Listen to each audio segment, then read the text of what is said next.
Carlos.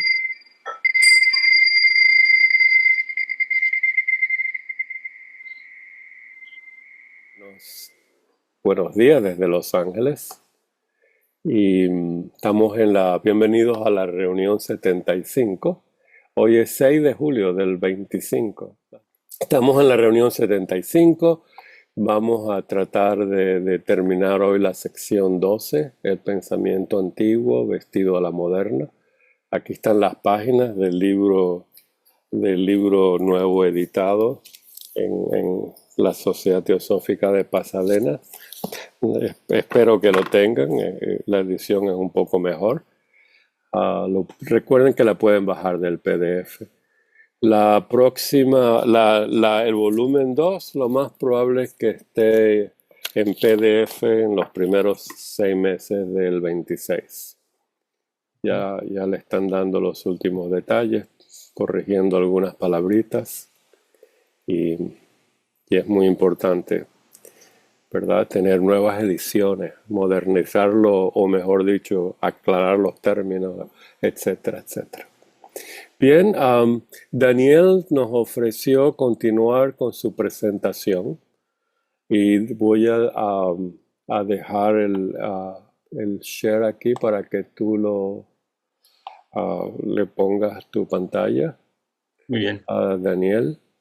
Pues ¿Y gracias. cómo se llama el tema que vas a dar hoy? Ejemplos del cosmogénesis de la doctrina secreta adelantándose a la ciencia.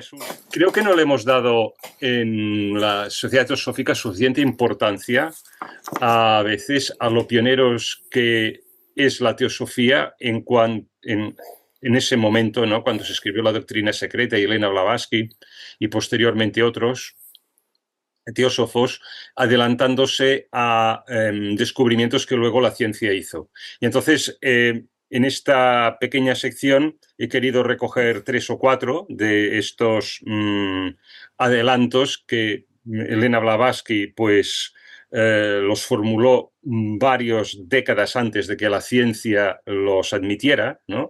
Y que le generó problemas y controversias en su tiempo, ¿no? Y bueno, quizá seguro que me he dejado alguno en el tintero, así que me lo podéis decir y así completaría este ensayo, ¿eh? El primero, yo creo que hemos hablado de él, pero es bueno recordarlo. Además, como hace más de un mes, o quizá 2, que interrumpí estas presentaciones, pues vale la pena recordarlo, ¿no? Esto es de la doctrina secreta, lo que es la cosmogénesis, la parte tercera, que es la ciencia contrastada, y la sección sexta, las máscaras de la ciencia, y una subsección que dice los átomos de la ciencia, ¿no? La página es, bueno, esa página es que es de la versión inglesa, no coincidirá con el español. Y dice: esto es suficiente para demostrar cuán absurdas son las afirmaciones de que el átomo es indivisible e inelástico. El átomo es elástico, ergo, el átomo es divisible y tiene que estar constituido por partículas o subátomos.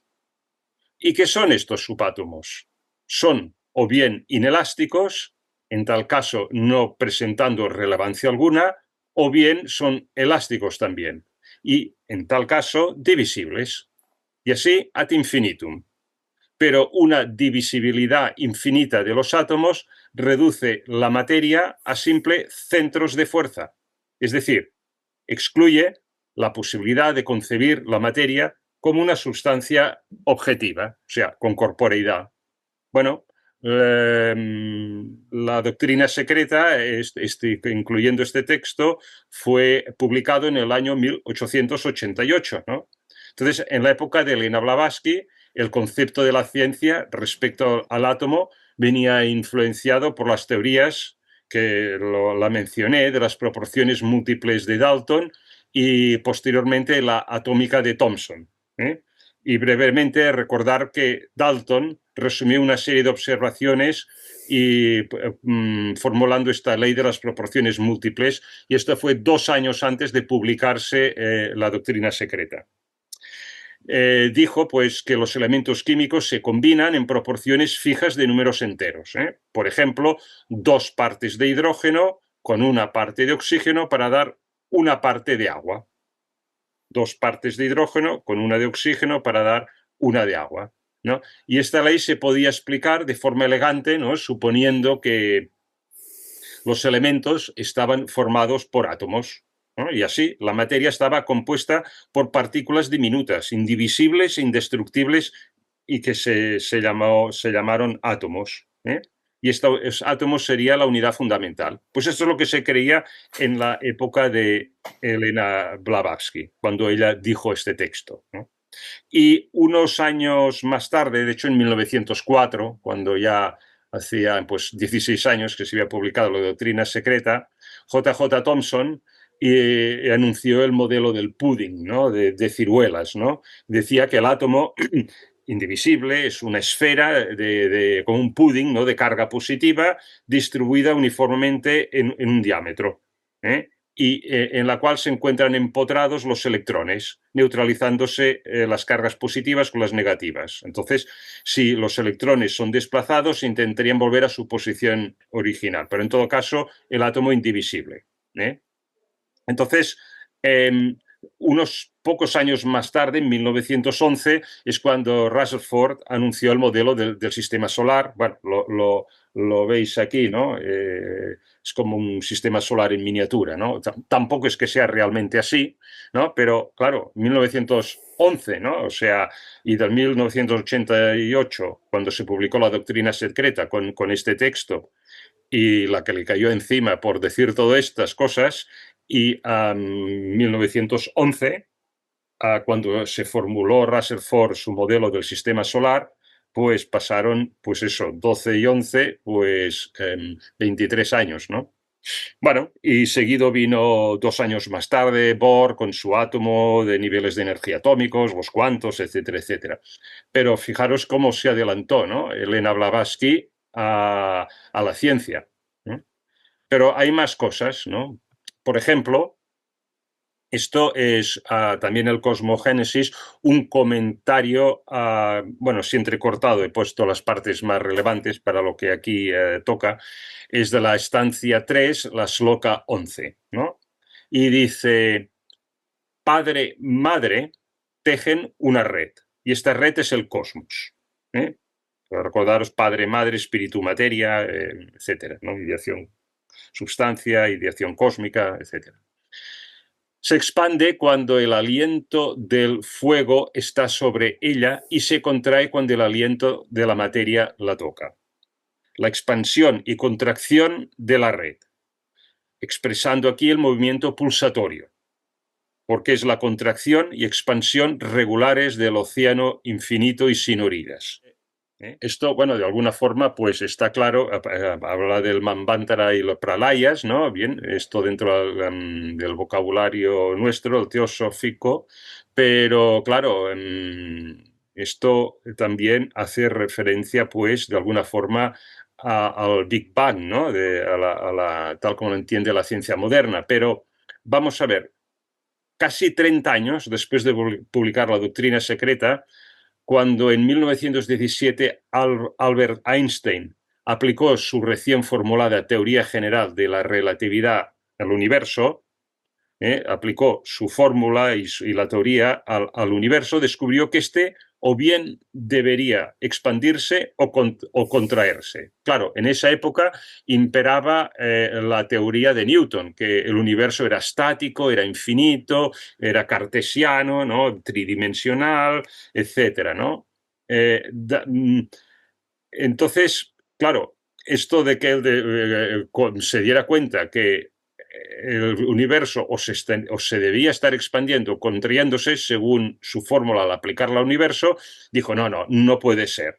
Y añadió un término a la ecuación que se conoce como la constante cosmológica para mantener un universo estático, ¿no? Pero unos años más tarde, como sabéis, el astrónomo Edwin Hubble descubrió que el universo en realidad se está expandiendo Entonces, y han puesto que todas las galaxias se alejan unas de otras. Bueno, él lo vio con el espectrofotómetro, ¿no? Con el corrimiento de las bandas de la luz, pero bueno, es una cosa un poco sofisticada. Einstein entonces inmediatamente, claro, dijo, ostras, he metido la pata, ¿no? Y abandonó este término adicional, la constante cosmológica, la borró, ¿no? Y posteriormente, pues, y, bueno, y entonces dijo, bueno, pues esto ha sido el mayor error de mi vida, ¿no? Porque ha sido un error de todo de la magnitud de un universo, ¿no? Bueno, bromeó un poco al respecto, que está bien, ¿no? Cuando hace un error, para relativizarlo en lugar de frustrarse. Bueno, entonces, aunque la doctrina secreta anticipó algunos conceptos asociados a la teoría del Big Bang, que nació unos 60 años más tarde, en realidad, o sea, todavía 30 años después de que Einstein formulara este tema, en general sus enseñanzas parecen estar más en sintonía con un modelo de un universo cíclico, lo que explica algunas dificultades encontradas con la teoría del Big Bang y, bueno, hemos tenido discusiones al respecto, ¿no? Y quizá la conclusión general, ¿verdad, Martín?, es que ni la teosofía ni la ciencia ha dado su última palabra al respecto, ¿verdad? En todo caso, un nuevo modelo de universo cíclico que existe, se llama la teoría del Big Bounce, del gran rebote, ¿no? Y esta teoría sugiere que el Big Bang no fue el comienzo absoluto, sino el resultado del colapso de un universo previo. Y en lugar de expandirse infinitamente, el universo se contraería bajo la influencia de la gravedad hasta volver a alcanzar un tamaño mínimo, y esto sería el rebote, el bounce, ¿no? Y luego se expandiría de nuevo, iniciando un nuevo ciclo, y así infinidad de veces, ¿no? Bueno, hay otros modelos que intervienen la teoría de las cuerdas, los branas, que son como dos universos de cuerdas que chocan de alguna forma y eso genera la energía de un Big Bang, y también son cíclicos, ¿no? Y quizá estos se ajustan más a lo que es, aunque, claro, como nadie estaba allí en ese momento, pues son teorías, ¿no? En todo caso, bueno, Elena Blavatsky, en un momento en el que ni por el forro a la ciencia se le ocurría pensar en estos universos que se expanden y se contraen, ¿no? Pues ella lo formuló así. Bien, otro tema, ¿no? Este es la naturaleza del Sol y el origen de los planetas. Este también es muy, muy relevante, ¿no? Esto es la estancia 4, la Shloka 5, ¿no? Entonces, resulta que a finales del siglo XIX el origen de los planetas de nuestro sistema solar se explicó como el resultado de una colisión accidental de una estrella que arrancó un filamento de materia caliente del Sol. Y este material se condensó para formar los planetas. Y Blavatsky se pronunció en contra de esta teoría y a favor de un origen nebular. Acordaros que hay incluso una sección en la parte de ciencia, en la tercera parte de la cosmogénesis, que habla de la teoría nebular, ¿no? Está el origen nebular de los planetas y entonces niega la preexistencia del Sol, ¿no? Por ejemplo, aquí tenemos esta cita de la estancia 4, Shloka 5. La doctrina oculta rechaza que los grandes planetas hayan evolucionado a partir de la masa central del Sol. La primera condensación de la materia cósmica, por supuesto, tuvo lugar alrededor de un núcleo central. Pero nuestro Sol, se enseña, simplemente se desprendió antes que todos los demás, a medida que la masa giratoria se contraía. Y es su hermano mayor, no su padre. Fíjate, hermano mayor, no su padre. Bueno, además, a finales del siglo XIX, la visión científica más aceptada sobre la naturaleza del Sol era que era una masa de gas encendido, ¿no? Y ella, en la teoría solar, en el capítulo 9 de la misma tercera parte de la cosmogénesis, Dice, la filosofía oculta niega que el Sol sea un globo en combustión, sino que lo define simplemente como una esfera brillante. Entonces, actualmente se acepta universalmente que el Sol y los planetas se formaron conjuntamente, ¿no? A partir de una nebulosa en rotación y contracción. O sea, en una etapa en la que el material alrededor del centro era lo que se llama la protoestrella, era bastante frío, comienza un proceso que se llama de acreción, ¿no? Que finalmente forma los planetas. Esta teoría es moderna, es la actual, la que los astrónomos consideran más fiable y explica muchas observaciones astronómicas. Se llama modelo del disco nebular solar, ¿no? Y fue aceptada por la ciencia moderna más de 100 años después de los escritos de Blavatsky, bueno, que he resumido un poco en los que he escogido, ¿no? Estas citas, ¿no? Entonces, ahora, el modelo del disco nebular solar es la teoría más aceptada, ¿no? Para explicar esta formación del sistema solar. Fue propuesta ya inicialmente por Immanuel Kant en el siglo XVIII y desarrollada por Laplace, ¿eh? Y claro, la ciencia moderna los ha modificado en función de las fabulosas observaciones astronómicas que se pueden hacer con los telescopios actuales, ¿no? Y a grandes rasgos, este modelo postula una fase de colapso de una nebulosa protosolar, ¿no? Todo comienza con una vasta nube de gas y polvo que se contrae bajo su propia gravedad, ¿no? Y, bueno, se cree que un evento externo, como la onda expansiva de una supernova cercana, pudo haber desencadenado, ahora lo he dicho bien, este colapso y la rotación inicial, ¿no? Y luego viene la formación del disco protoplanetario, ¿no? A medida que la nebulosa se contrae, su velocidad de rotación aumenta. Esto es como la bailarina de patinaje artístico sobre el hielo, ¿no? Que cuando rota sobre sí misma, si extiende los brazos va más despacio, pero a medida que los va recogiendo hacia su pecho, por ejemplo, cada vez gira más rápido, ¿no? Pues esta es un poco la idea que hay detrás, ¿no? Bueno, luego hay una fase de condensación y formación de planetas, similares a planetas y el crecimiento de estos protoplanetas, ¿no? Y entonces los más rocosos, que son los terrestres, como son Mercurio, Venus, la Tierra y Marte, pues están más cerca por cuestión de gravedad, y los planetas gaseosos, que se llaman los jovianos, como Júpiter, y los que están más fuera, pues son los gaseosos, ¿no? Bueno, en fin, esto es un poco para decir que, bien, la ciencia se ha sofisticado mucho respecto a estas intuiciones que tuvo Elena Blavatsky, pero ahí están, ¿no? Y respecto al Sol, hoy sabemos que el Sol no arde en el sentido de una combustión ordinaria, tal como se creía, ¿no? Sino que sufre un proceso de fusión nuclear con una gran liberación de energía, ¿eh? O sea, su constitución no es sólida, ni líquida ni gaseosa, sino un estado electromagnético de una materia llamada plasma, ¿eh? Pero bueno, esto está muy lo que decía Elena Blavatsky en la teoría solar, capítulo 9 de la adenda, de la parte 3 de la cosmogénesis, se acerca mucho más a esto que lo que se creía en ese momento, ¿no?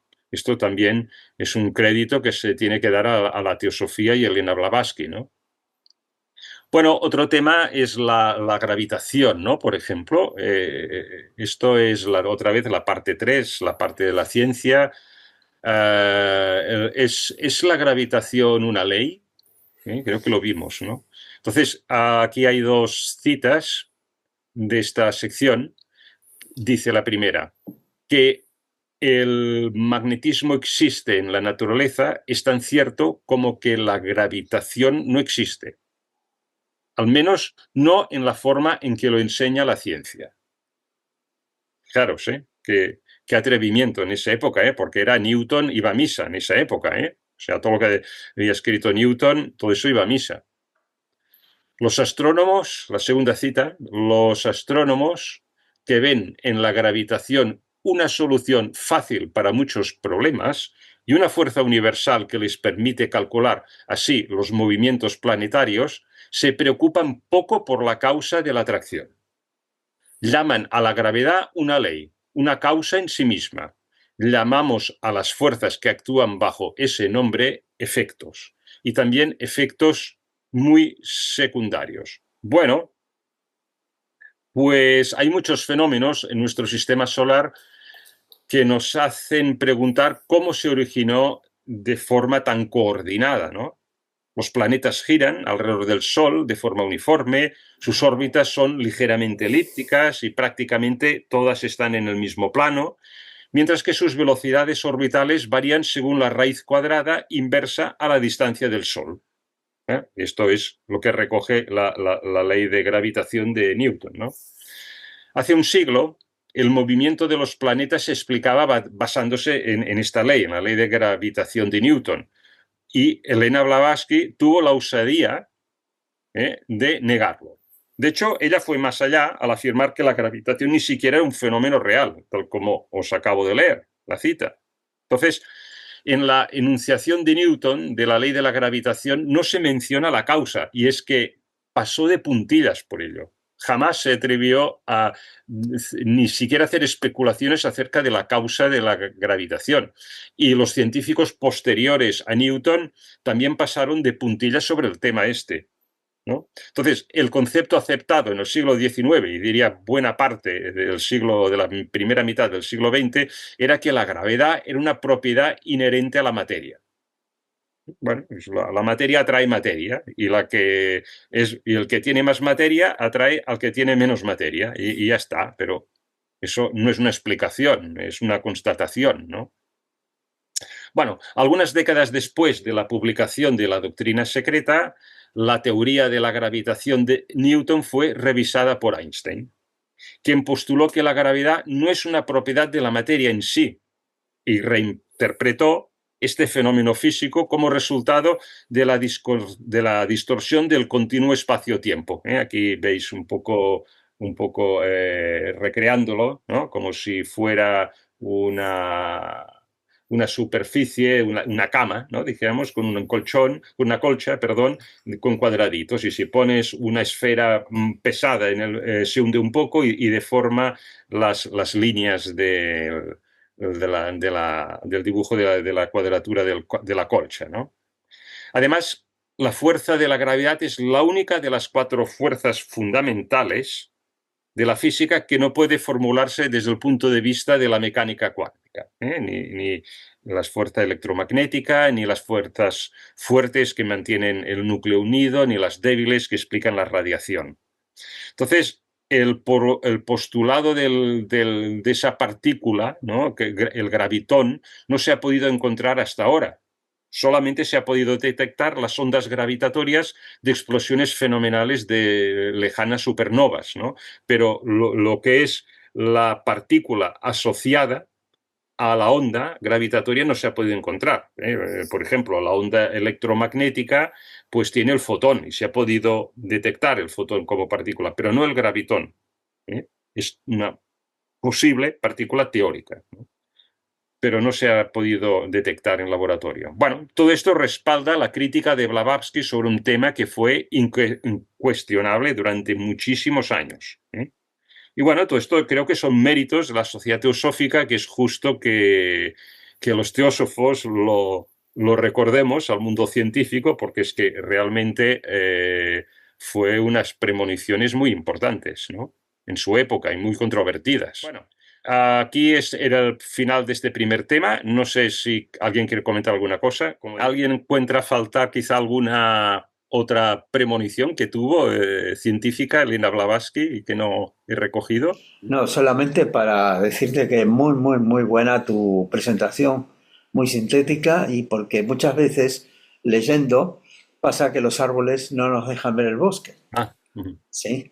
Entonces, una síntesis así, poniendo los puntos claros, es realmente muy, muy buena y realmente te felicito, ¿eh? Seguramente hay alguna cosilla más por ahí, pero yo ahora no la recuerdo Bueno, tampoco, si me no, la yo decís, no. la completo.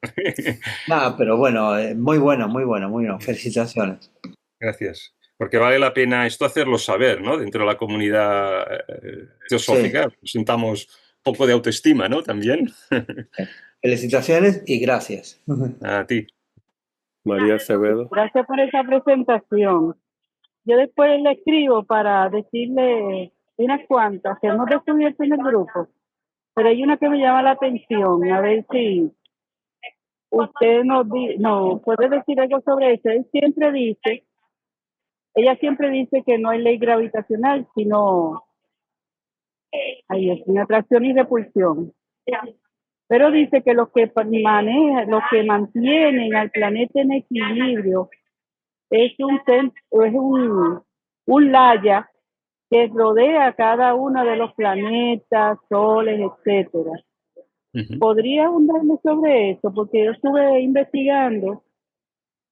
La atmósfera es uno, pero también la magnetosfera puede ser. ¿Qué usted opina sobre eso?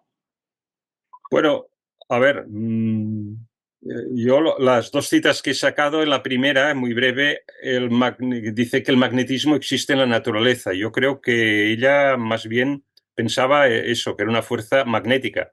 También es verdad que en esa época todavía no se relacionaba el magnetismo con la electricidad, ¿no? Un fenómeno electromagnético. Pero también la ciencia moderna ha intentado integrar lo que es la fuerza de la gravedad dentro de las ecuaciones de Maxwell, de electromagnéticas y cuánticas también, y no se ha salido, no ha podido, ¿no? Pero yo creo que ella lo que tenía en mente es el magnetismo. Ahora, tendría que leer mejor las citas, el contexto para confirmártelo. Perdón, se me olvidó decir, eso está en los manuscritos perdidos, cuando ella habla de la estancia 6, creo que es loca 5 o 6. Ajá. Ella emite esa aclaración. ¿Es estancia 6, loca 5, dices? 5 o 6. Ah, lo que tengo preparado. Vale, gracias por la pista, ya lo miraré. Gracias. Aprendo mucho y me gusta como tratar de comparar la ciencia, porque así puedo, cuando yo le hablo a mis hijos, ¿no? Le doy como una comparación de lo que yo estoy estudiando de HPV. Entonces quiere decir que los científicos hasta ahora todavía no piensan como HPV, ¿no? En ese tiempo. De que bueno, solamente existe que no existe, ¿no? No propiedad de materia existe. Existe en la naturaleza. Ellos no creen. Bueno, a ver, he sacado a colación unos temas que Elena Blavatsky, como por ejemplo la indivisibilidad del átomo, ¿no? Y que ella decía, no, que el átomo es divisible, ¿no? Y unos 20 años más tarde, pues la ciencia descubrió que sí, que era divisible, que habían subpartículas, ¿no? Sí. Lo mismo con la teoría de cómo se formó el sistema planetario, que se pensaba que era el Sol y que en un momento dado chocaba algo con el Sol y entonces salían como filamentos, ¿no? Y así eso iba formando planetas. Y ella dijo, no, que va, todo surge de la misma nube, ¿no? La nebulosa, ¿no? Y entonces, pues, era claro, no tenía el conocimiento matemático y de las fórmulas que hay detrás para ver todo eso y las observaciones astronómicas, pero intuitivamente interpretando los textos que le habían facilitado los adeptos, pues se adelantó en décadas a la ciencia. Es lo que he estado exponiendo. Sí, no, brevemente, una cosa que recuerdo, o sea, o de pronto, el tema en la evolución y el tema de la inteligencia en la naturaleza, Blavatsky habla acerca de la selección natural y dice que la selección natural no es una fuerza realmente en la naturaleza, que solamente es como una cosa secundaria, pero dice que el verdadero motivo de la evolución es creo que le dice inteligencia, no me acuerdo si usa la palabra distribuida o algo así en toda la naturaleza. Está hablando de Foja, realmente, ¿no? Y esto es un poco lo que han descubierto ahora con la corriente de los sistemas autoorganizados. Eso lo pondría yo como un tema al cual ella se adelantó mucho. Muy bien. Bueno, pues si encuentras las citas en la antropogénesis, me la Sí, puedes porque la tengo. participar. No, está en Cosmogénesis, está en el volumen uno. Ah, en No sé si cosmogénesis. está en el Proemio, no sé si está en el Proemio o en alguna de Vale, las. Yo lo tengo en mi libro, vale. citado, si no lo Cuando voy a buscar critica y el te lo mando. darwinismo, ¿no? Vale, Sí, sí. muy bien. Más que Pues mira, ya me sí, más que al darwinismo, esa es la idea del papel de la selección natural en Ajá, esto. ya, ¿Mm? muy bien. Gracias por el apunte. Me lo miraré. Si no, pues vamos al tema 3, que es cortito. Es un poco las conclusiones que yo había tomado de todo lo que había presentado hasta la vez anterior, no esta. ¿Eh? Y bueno, quizá también encontráis a faltar cosas, pues ya lo diréis. Pues eso. Analogías entre el átomo físico y el metafísico, ¿no? Y esto es un poco las conclusiones de todo lo que he venido presentando a todas las veces anteriores. Y a ver, ¿qué os parece esto? Bueno, por un lado, el universo septenario, ¿no? Y curiosamente, o sea, hay 7 planos de existencia, los ciclos son de 7 en 7 y, y hay 7 periodos en la tabla periódica, ¿no? De los elementos químicos, esto también lo vimos cuando vimos la tabla periódica, y que se corresponden con 7 niveles de energía electrónicas en el átomo, ¿no? Son como 7 órbitas y los electrones se van situando en la primera órbita, o sea, el primer nivel de energía, cuando ya se satura, porque cada nivel, cada órbita puede tener un número determinado de electrones, que lo podéis entender como planetas, luego pasaría al segundo nivel, el tercero, tal, hasta 7, ¿no? Cuando llegamos en la tabla periódica al séptimo nivel electrónico, ¿no? O sea, digamos, la séptima hilera, pues ya estamos en las tierras raras, ¿no? Los lantánidos, actínidos y elementos radiactivos. O sea, radiactivos quiere decir que se descomponen muy fácilmente y algunos de ellos tienen un periodo de vida de millonésimas de segundo, que ya se descompone, ¿no? Y el octavo nivel electrónico ya no es posible, puesto que los núcleos no son estables, la materia no es estable, o sea, que la tabla periódica, digamos, de alguna forma corrobora que sea un universo septenario. No cabe un átomo con un núcleo con tantos protones y neutrones, el núcleo no es estable y es imposible, ese elemento de 8 niveles de energía. También la materia mineral, curiosamente, se organiza en 7 sistemas cristalinos. O sea, cuando se orienta en el aire, en el espacio, perdón, las sustancias químicas para formar minerales, cuando cristaliza, pues se ordenan según 7 órdenes, ¿no? Curiosamente. El cúbico, el roboédrico, el monoclínico, el triclínico, etcétera, ¿no? Vale. Entonces, el tercer punto, este es muy interesante, el tercero y el cuarto los voy a decir a la vez porque requieren una reflexión. El grado de conciencia de los átomos se manifiesta en el plano físico. Como sabéis, según Elena Blavatsky, todo tiene un nivel de vida, que es como decir que todo el universo tiene una cierta conciencia, ¿no? Entonces, en el plano físico, la materia que los científicos llamarían inerte, ¿no? Tiene, pues, eh, tiene este potencial de ionización y afinidad electrónica, que es esta capacidad que tienen los átomos de dar electrones, o sea, de cederlos o de captarlos. Lo vimos en su día, cómo funciona esto en la tabla periódica, si a grosso modo.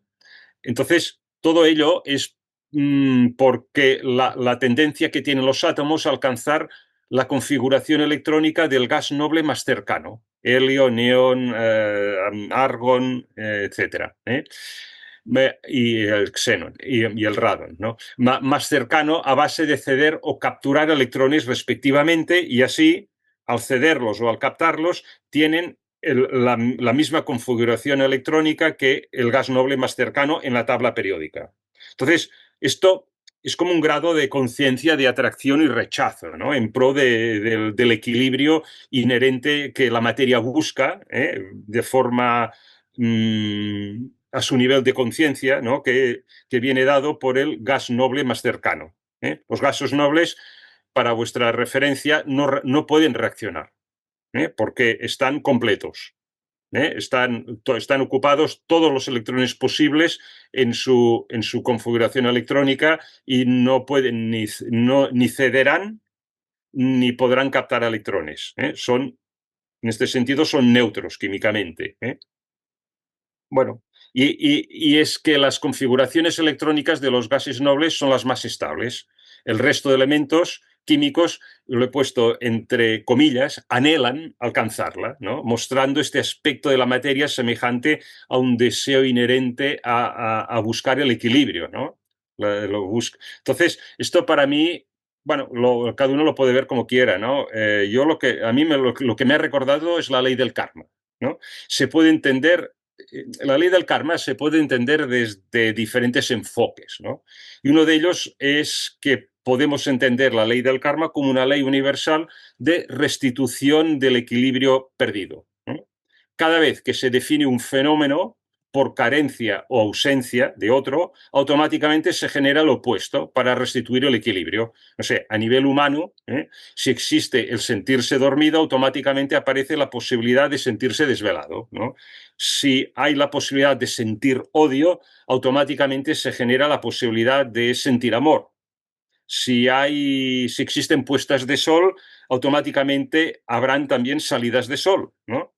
Pero también, a nivel atómico, si hay un átomo con exceso y otro con defecto de electrones, tendrán a equilibrarse el uno con el otro. Y en química hay reglas que describen cómo esto ocurrirá. Y ocurre de esa manera, a través de las valencias que pueden presentar los átomos, de las distintas formas que se pueden crear los enlaces entre átomos, etc. Entonces, en toda la naturaleza, no solamente en el hombre, sino incluso en el átomo, toda ausencia de una cualidad se ha de compensar con su presencia para restituir el equilibrio, ¿no? Entonces, de alguna forma se puede decir que esta polaridad, ausencia o exceso, ¿no?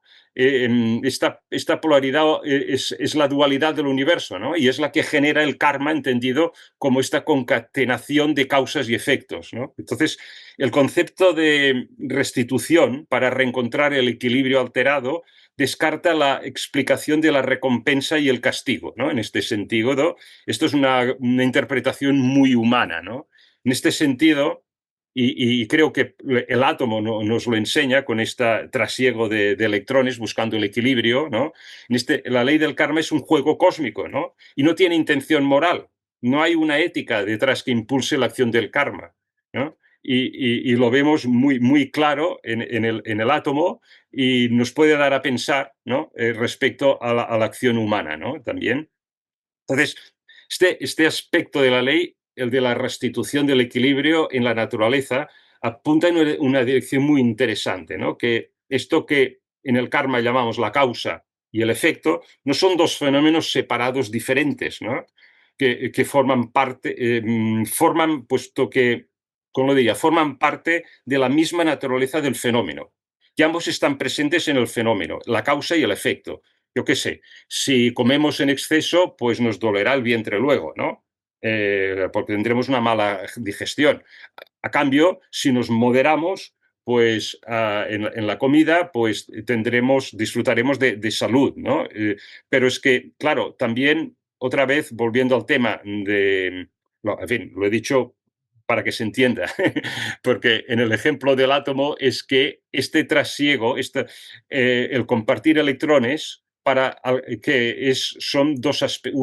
La causa, uno le faltan electrones y entonces produce el efecto de que otro átomo que está cercano, que tiene exceso de electrones, se los pasa, ¿no? Entonces, este compartir electrones para alcanzar dicho equilibrio forma parte del mismo fenómeno de causa y efecto. Es la misma cosa. No son dos cosas distintas. La una no se puede dar sin la otra. Vale. Bueno, era una reflexión, que podéis verlo así o tener otro enfoque un poco distinto, pero a mí me ha recordado mucho la ley del karma, ¿no? Otro punto que hemos visto en las presentaciones anteriores es que las fuerzas electrostáticas dentro de los átomos y entre iones juegan un papel fundamental con sus fuerzas de atracción y de repulsión. Por ejemplo, yo qué sé, el cloruro sódico, que es la sal de cocina, tiene dos átomos. Cada molécula está formado por dos átomos. En una tienes el cloro, que le ha tomado el, el, el electrón que tiene de más el sodio y se lo ha apropiado el cloro, ¿no? Entonces el cloro pues tiene la configuración, con ese electrón extra tiene la configuración electrónica, a ver de quién es, que tengo aquí, es del argón, ¿no? Que es el siguiente gas noble, ¿no? Y el sodio, al prescindir de su electrón y habiéndoselo cedido al cloro, pues tiene la configuración electrónica del otro gas noble, del anterior, del neón, ¿no? Y eso es lo que, bueno, y así se alcanza de este equilibrio, ¿no?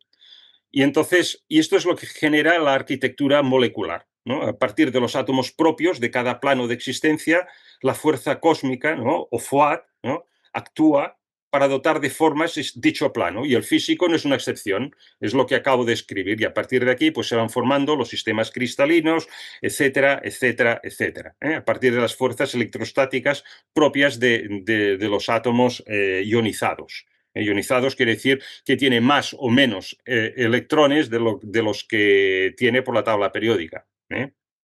Como he dicho, por ejemplo, el cloro, que tiene uno de extra, y el sodio, que ha prescindido de uno. Vale. Otra conclusión es que los protones y neutrones, ahora ya estamos en las subpartículas, son la base, lo vimos, de la nucleosíntesis en el universo temprano, ¿no? Y nos acercan a una idea que Elena Blavatsky tomó en la doctrina secreta, y creo que en el chat del WhatsApp se ha comentado un poco, aunque no he tenido tiempo de verlo, que es el protilo indiferenciado, ¿no? El científico ahora, no me acuerdo el nombre, creo que era Crookes, pero no estoy seguro, bien, consideraba, especulaba ese protilo, ¿no? Ese átomo primero, que a partir del cual se montó toda la arquitectura atómica y molecular, ¿no? Bueno, quizás la idea que introdujo del protilo se acerca más, creo yo, a dos partículas elementales que forman el núcleo, ¿no? Y me estoy refiriendo a los quarks y a las cuerdas, ¿no? Lo de las cuerdas, en fin, si se llega a probar su existencia, claro, de momento, pero creo que los quarks, acordaros que combinaciones de quarks up and down es lo que forman los protones y los neutrones, ¿no? en el núcleo de todos los átomos. Vale. Y un último punto, los elementos químicos de la nucleosíntesis de las estrellas medianas, y el Sol, como es el Sol, por ejemplo, y masivas, son los átomos más comunes para la formación de la materia orgánica. El hidrógeno, el carbono, el nitrógeno y el oxígeno, que son, pues, los vehículos de la vida, ¿no? Y estos elementos, tal como vimos en su día, son las equivalencias a principios metafísicos del microcosmos del hombre y del macrocosmos del universo. Acordaros que hicimos esa comparativa de los cuerpos que antes citaba Martín, y cómo tenía sus correspondencias en estos elementos. Y es que tal como es arriba, así es abajo, ¿no? Muy bien. Y para acabar, como si... no, había uno más, perdón. El origen de un universo material, también comentamos, se debe a una rotura de simetrías entre materia y antimateria, ¿no? Esto es también una cosa muy curiosa. No tenía por qué ser un universo en que hubiera la presencia de la materia fuera total, ¿no? Y que casi no haya antimateria, que son el mismo átomo, pero al revés. O sea, los electrones son positivos y el núcleo sería el negativo, o sea, al revés de cómo es. Eso sería la antimateria. Entonces, hubo en la concepción del universo una rotura de simetría entre la materia y antimateria que explicaría el que estemos en un universo de materia. El universo podría haber sido perfectamente de antimateria, pero no ha sido así. Bueno, una asimetría de origen. Muy bien, pues eso era. Sí, y para acabar, simplemente, claro, vale, conocimiento, ¿no? Pero todo este conocimiento que hemos estado presentando y explorando del átomo físico y metafísico, ¿a, a qué nos puede inspirar? ¿De qué nos puede servir ah, para, para avanzar? ¿No? Para evolucionar espiritualmente, para ser mejores personas, etcétera. Porque yo creo que al final siempre, con todo conocimiento mental, es la pregunta final que nos tenemos que hacer. Entonces, para mí, bueno, vosotros quizá lo veis un poco, cada uno tiene que verlo, eso, ¿no? Para mí, la visión teosófica del átomo, a mí, me invita a expandir la conciencia más allá de mi ego individual, ¿no? Hacia una conciencia cósmica, al ver que todo estamos formados por los mismos átomos, ¿no? Y que en cada plano de existencia funciona igual, el patrón es el mismo, ¿no? Bueno, cada vez más sutil la materia, claro. Cultivar la compasión hacia todos los seres y cosas, porque todos estamos hechos del mismo polvo de estrellas y todos tenemos las mismas emociones, o sea, el polvo de estrellas astrales, ¿no? Es el mismo, y el de las mentales también, ¿no? Estamos hechos de polvo de estrellas físicas, astrales y mentales, ¿no? Y somos en esto, pues, una hermandad, toda la humanidad, ¿no? Y entonces vivir en armonía con la naturaleza y con nosotros mismos, y también, claro, buscar este crecimiento espiritual, ¿no? A través de las prácticas y experiencias que, por ejemplo, la teosofía, pero no solamente, propone, ¿no? Entonces, para mí, en esencia, la teosofía nos ofrece una visión del mundo que nos inspira a vivir de manera más ética, más compasiva, más espiritual, y la visión teosófica del átomo, pues, corrobora esta visión. Y esto es lo que quería participar hoy. Gracias por vuestra atención y abrimos los micrófonos. Daniel, muchas gracias. Muy interesante. Tenemos a Emilce, por favor. Sí, buenas tardes a todos. Realmente esa justa era la pregunta que yo le iba a hacer a Martín, porque leyendo leyendo lo anterior, repasando lo anterior en la página 582 de la doctrina secreta, yo decía, también me parece que es una aceptación de que cada átomo o cada elemento en la tabla periódica no es ni mejor ni peor que ninguno. Todos son necesarios. Entonces, las diferencias entre las personas me parece que las debemos aceptar como natural, sin la separación, porque con el tiempo, o sea, acá no se nombró el tiempo, porque con el tiempo creo que nosotros vamos a terminar en playa y vamos a ser unos todos. Entonces, a mí me llevó a esa reflexión, a no, a la esencia de uno, de cada uno de las personas, mantenerlas en armonía con los demás, pero con uno mismo, porque todas esas esencias son necesarias. Cada átomo o cada partícula de la tabla periódica es necesaria. Entonces, eso me llevó a pensar, nada más. Gracias. Gracias a ti por participarnos esta impresión tuya. Enrique Choi, bienvenido.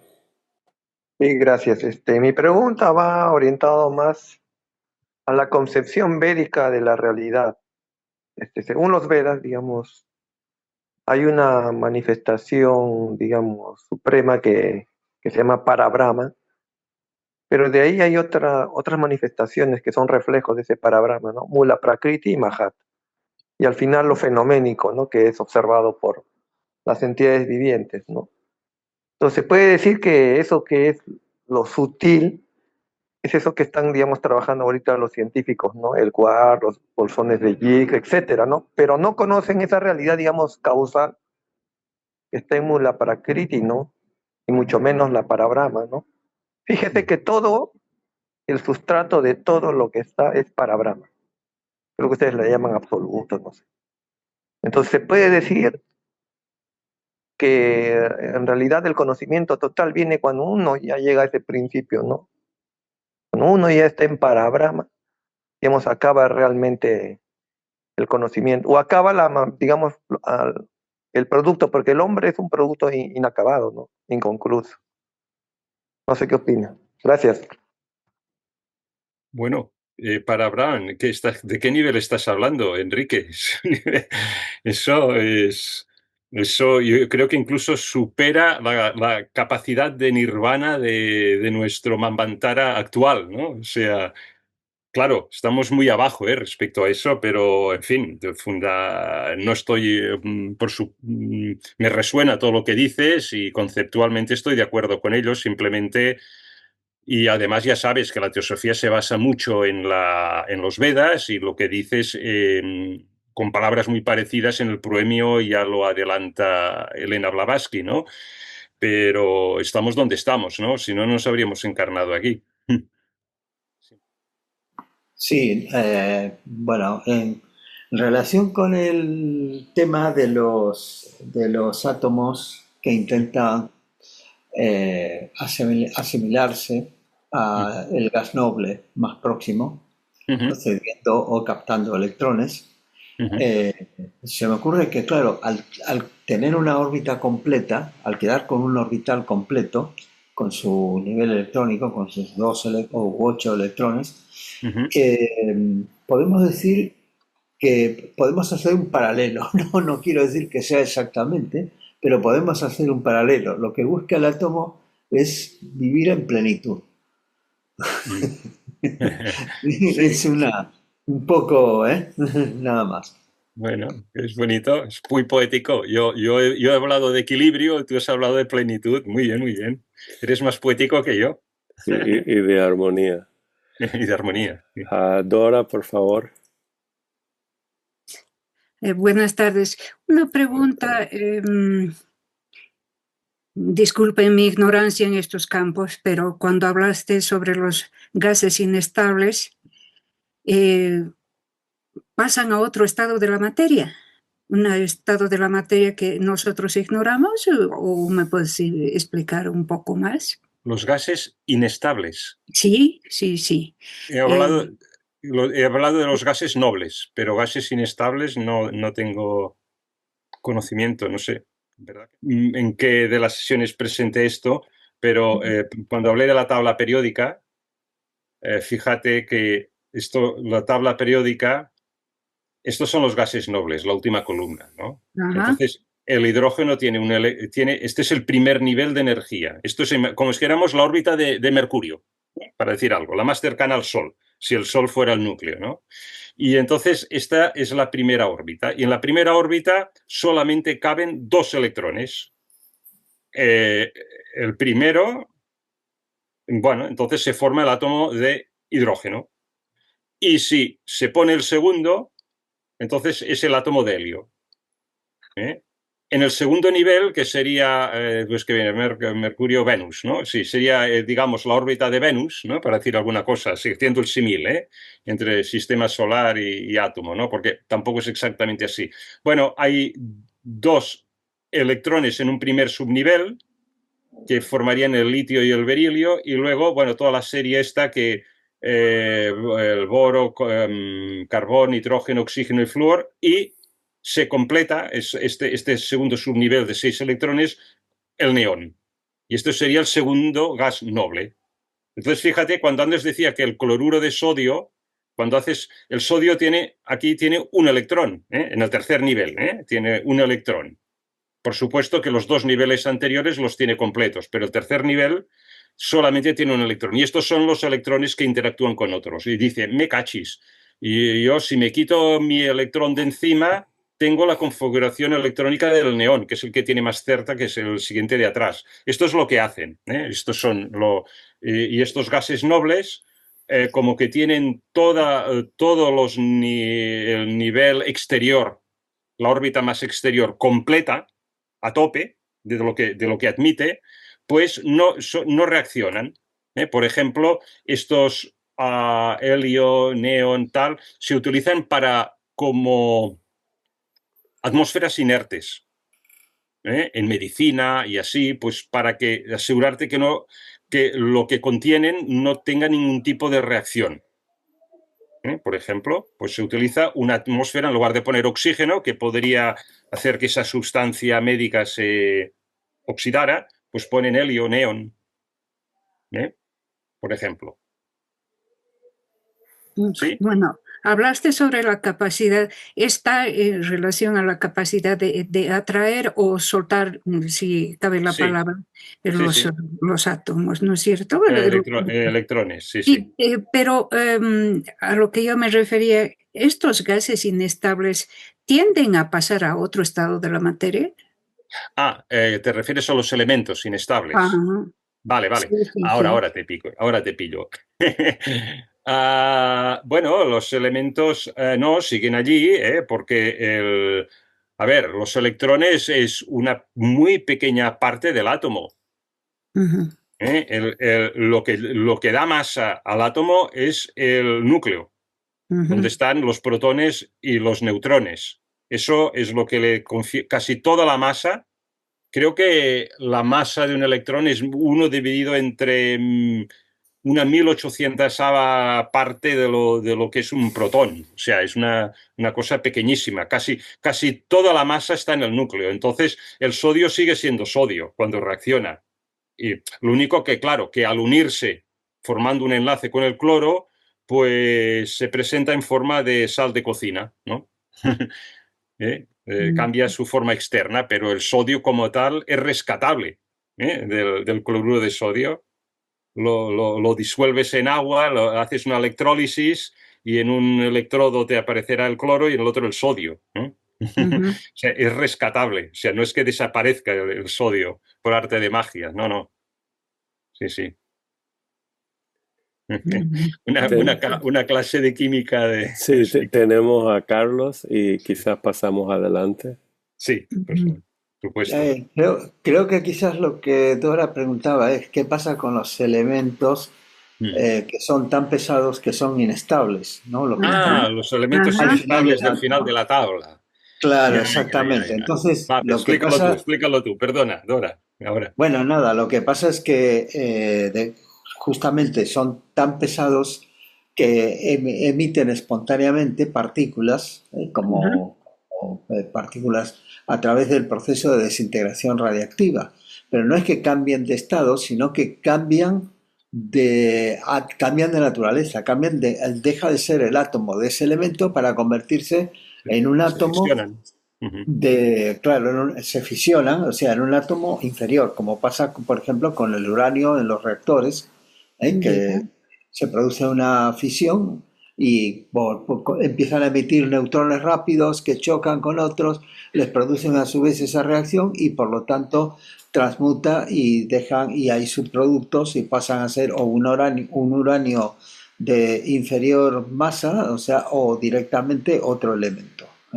Es decir, lo que hay es una transformación, no hay ninguna cosa rara que desaparezca, no, todo esto está muy bien estudiado y bastante bien comprendido, el fenómeno de la desintegración radiactiva que se debe a las fuerzas débiles y además que los subproductos de la reacción son eso y energía. Bastante energía. Radiación. Sí, gracias, Carlos. Pero entonces sí hay un paso del estado de la materia, ¿no? Sí. Es como alquímico, ¿verdad? Cambia.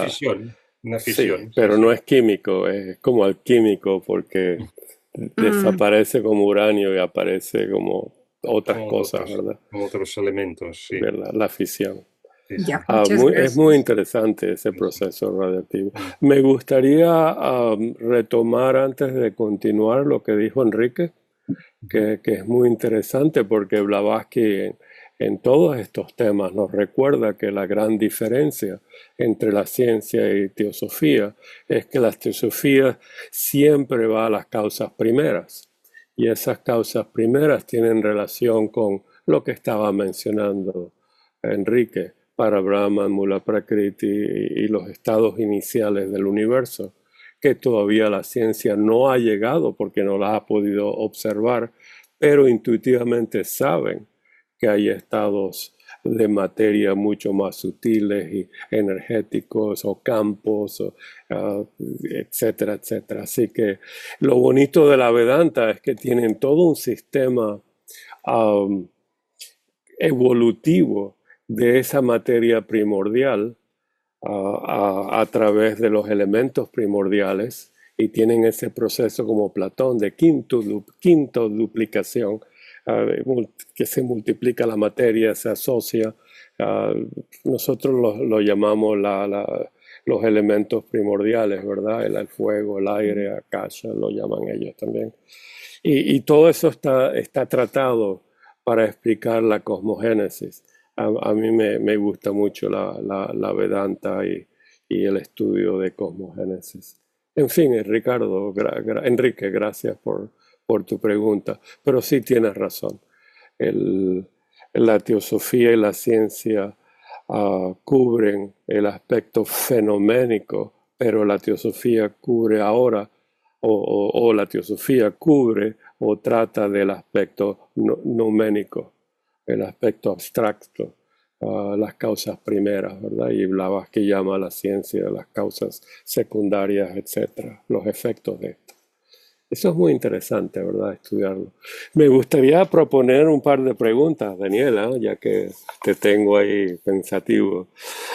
Uno, ¿has encontrado, y todos ustedes, por favor, han encontrado citas, aunque no use la palabra Blavatsky, en teosofía sobre la existencia de la antimateria? No va a usar la palabra antimateria, pero, por ejemplo, no he encontrado la palabra antiprakriti, pero antimula prakriti. Pero, ¿han encontrado algo en la doctrina sobre la antimateria? Esa es no estoy pidiendo respuestas, sino más bien pidiendo que miren bien la doctrina secreta, etcétera, y vean si hay alguna mención, sobre todo en el estado inicial y en el estado final que nos lleva al pralaya. ¿Hay algo relacionado con el Fohat cambia de dirección, la materia cambia de dirección, y ahora la antimateria y la materia hacen su trabajo para que desaparezca el mundo, como lo vemos? Es interesante ver ese aspecto de antimateria, porque es algo que es científicamente demostrado, ¿verdad? Y sin embargo no lo he encontrado como a sí mismo en la teosofía. Y segundo es lo que hemos tratado a veces, cuando Blavatsky habla de los 4 reinos: minerales, vegetales, animales, humanos. El átomo y la molécula y la célula los tienen definidos pertenecientes a alguno de estos reinos. Por ejemplo, el mundo atómico pertenece al reino mineral o al reino elemental. El mundo molecular, que ya es más grande, ¿verdad? Relativamente, pertenece al reino mineral o elemental. Las células pertenecen a animal vegetal. Es interesante, ¿verdad? Ver si que encuentran sobre eso. Pero eso lo tengo ahí de preguntas para el grupo y para ustedes, a ver si encuentran citas, las pueden poner en el chat. Así que, como postulé la vez pasada, con reacciones, que el planeta Tierra es el reino mineral, entonces mucho menor que el ser humano, ¿verdad? Entonces, así son opiniones, ¿verdad? Son opiniones. A mí lo único que me suena ahora mismo es que utilizaba el término energía atómica. Lo llevo a decir. Muchas gracias, Daniel. Muchas gracias. Y a todos ustedes por sus preguntas. Tengo 2 diapositivas para otro punto que Blavatsky trata en Ciencia y Teosofía, que es sobre la idea de la fuerza. Vamos a ver dos diapositivas donde hay ciertas citas de Blavatsky de cómo usa la palabra fuerza. La encontramos muy a menudo en la doctrina y en la teosofía, y sería interesante ver de las varias formas como ella usa la palabra fuerza. Y estas son las páginas del libro del volumen 1. Como la vez pasada vimos el espacio y usamos la clave, etcétera, de la teosofía. Entonces en la página 9 tiene esta línea. La fuerza y la materia, e imagínense esto, ¿verdad? La fuerza y la materia son como potencias del espacio. ¿Lo ven? ¿Lo sienten? La fuerza y la materia son como potencias del espacio. Piensen lo que hemos estudiado del espacio y lo tratamos en la reunión anterior. Inseparables, fuerza y materia. Este es el punto de teosofía. Fuerza y materia son potencias del espacio, como potencias del espacio. Son inseparables. Pero aquí viene es como un poema, ¿verdad? Muy místico. Y los desconocidos reveladores de lo desconocido. Los desconocidos, lo que no vemos, porque este no es la materia física que vemos, la roca, etc. Y esta fuerza está en, lo que quiero decir, al estar en singular es la idea de la materia, la idea de la fuerza. Son los reveladores desconocidos de lo desconocido. ¿Qué es los desconocidos? Eso es lo que apuntó y por eso me gustó mucho la pregunta o el comentario, pregunta de Enrique. Eso es los desconocidos. Este aspecto parabrahmánico que con Mula Prakriti, la eterna pariente envuelta en sus vestiduras, ¿verdad? Mula Prakriti. Para Brahman envuelto en Mula Prakriti. Entonces, sin embargo, ¿cuáles son los que revelan a esta dualidad de Parabrahma Mula Prakriti, que son uno? Entonces, la fuerza y la materia. Es una linda visión de cómo usar estas dos palabras juntas, porque en realidad, recuerden, en la teosofía todo es uno. Lo que nos decía Emilce, al final todos somos uno. Entonces, fuerza y materia, potencia. ¿Saben lo que es la potencia? Carlos, por favor. No, era una observación que la visión de fuerza y materia como dos elementos inseparables se corresponde bastante con la descripción del modelo estándar del átomo, de la cuántica.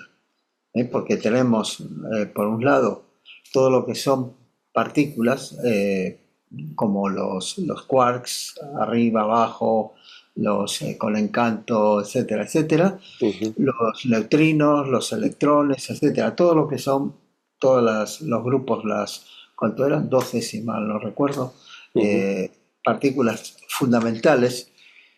Y por otro lado tenemos los bosones. Y los bosones son los representantes de las fuerzas. Wow.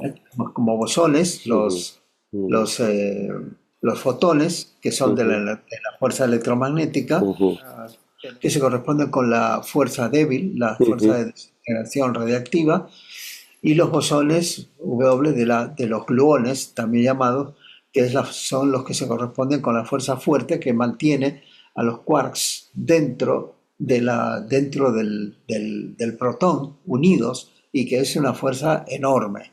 Entonces, y también está la otra fuerza, que es el bosón de Higgs, que es el que se produce por el campo de Higgs. Bueno, para no entrar en tecnicismo, pero básicamente ellos en el modelo estándar justamente atienden a esto, ¿no? A una división entre materia y fuerza. Qué lindo. Y aunque lo que pasa que también tiene sus dificultades, ¿no? El modelo estándar hoy se sabe que no es completo, que tiene muchas carencias, pero que todavía no se ha encontrado uno mejor. Desde el punto de vista de cálculo, predicciones y todo funciona bien, pero sí que tiene carencias, por ejemplo, la gravedad. ¿Qué pasó con la gravedad? Si hay realmente la gravedad, hay que recurrir a la teoría general de la relatividad, pero no se ha podido unificar, excepto en la teoría de cuerdas. Y entonces, y la otra es que da una visión material de la fuerza, ¿no? Como en el intercambio de partículas, como si fueran partículas, que son esos bosones, pero que no es totalmente satisfactoria, ¿no? Y de hecho, en la física clásica, sin recurrir a relatividad o la cuántica, hay formulaciones que no se basan en la fuerza, que no consideran la fuerza como algo fundamental, porque hay, por ejemplo, aquellas que se basan en la acción, en el principio de Hamilton, el principio de mínima acción, que se basan en acción, energía, otras cosas, y no describen a la física usando fuerza, aceleración, etcétera, sino que se basan en otras cosas. La fuerza, al final de cuentas, hay que recordar que es un concepto. Claro. Y es un concepto derivado de lo sensorial, porque nosotros sentimos la fuerza, ¿no? Cuando, a través del tacto, la atracción, la repulsión, etcétera, pero al final no deja de ser una ilusión. Okay. Porque no existe ese contacto con lo otro, ¿no? Y bueno, simplemente eso, ¿no? Que es nada más. Muchas gracias. Mira, Martín, bueno, con el término de potencia, ¿no? Yo creo que si lo ponemos desde el punto, le preguntamos a la gente de la religión, va a decir que son esos ángeles, esos seres que llaman las potencias, ¿no? Pero mira, hablando en serio, buscando el término en el diccionario, ¿no? ¿no? Fíjate que lo primero que nos dice bonito que es un nombre femenino, ¿no? La potencia. La potencia, ¿no? Y dice capacidad de ejecutar algo o de producir un efecto. O sea, esas potencias podríamos decir, son las causas. Claro. Y después nos dice que es la capacidad generativa, la Muy que bueno. va a crear todo. Entonces, qué lindo.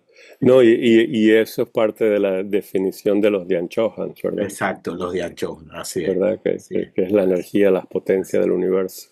Y mire, y una observación que ahorita, bueno, muy bonito también que se me vino, que siempre a veces agarramos las palabras en sánscrito y nos dicen muchas cosas, ¿no? Dice que el sánscrito contiene mucha simbología, esas palabras, pero también las nuestras también, fíjense, el español, una sola palabra, qué significado tan bonito nos puede dar de un texto teosófico como estamos tratando aquí.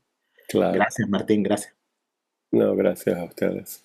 Sí, el nombre de las cosas tienen su poder, ¿verdad? Ese es la ciencia de los mantras, ¿verdad? Tratado por Platón, muy bueno en Cratilo. Daniel. Sí, es lo que estuvimos chateando, ¿no, Martín? Esto, la materia según el premio, ¿no? La materia precósmica, ¿no? Que rellena todo el universo, ¿no? Y bueno, que rellena todo el universo y eso es el espacio, ¿no? Y entonces esa estancia 3, verso 2, ¿no? Que emplea la dichosa palabra esa de simultáneamente, entonces, plum, de repente aparece toda la materia con los átomos primordiales, los más sutiles, ¿no?